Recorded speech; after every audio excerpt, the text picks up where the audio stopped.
And one of the most confusing parts of getting into motorcycle riding is the difference of categories.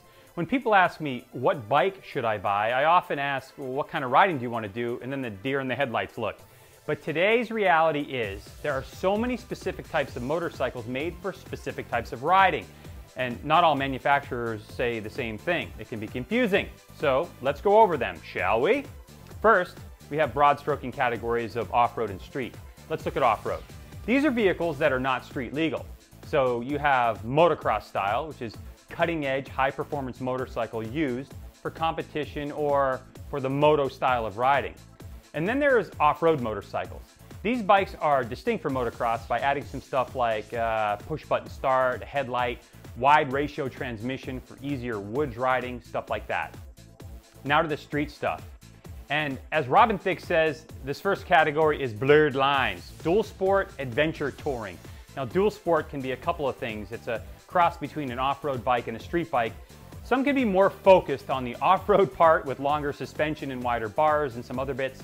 Others can be more street focused with street tires and etc. Are you confused yet? Okay, so now on to cruisers.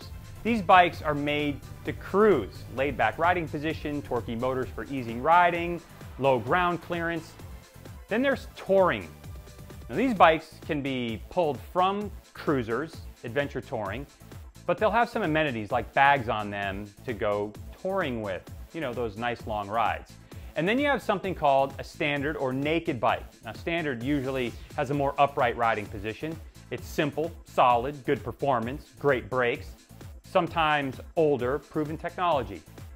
Now sport bike motorcycles, they have the DNA of a racier super sport machine, but might not be as cutting edge. The riding position also might be a little more relaxed than a super sport. Higher bars, foot pegs are a bit lower and further forward, things like that. A more day-to-day commuter with an edge, if you will. And then you have super sport. These are the high end of handling, aggressive riding position. They're the platform for racing.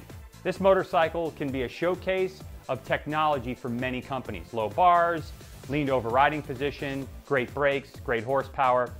So as you can see, you have a lot of choices. So before you ride, think about what type of riding you want to do. Now that's a lot of talking, even for me.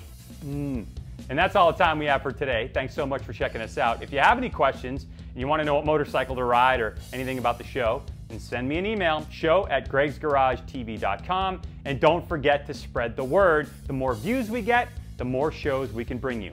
Really, thanks so much for checking us out. Appreciate it. We'll see you next time. Bye-bye.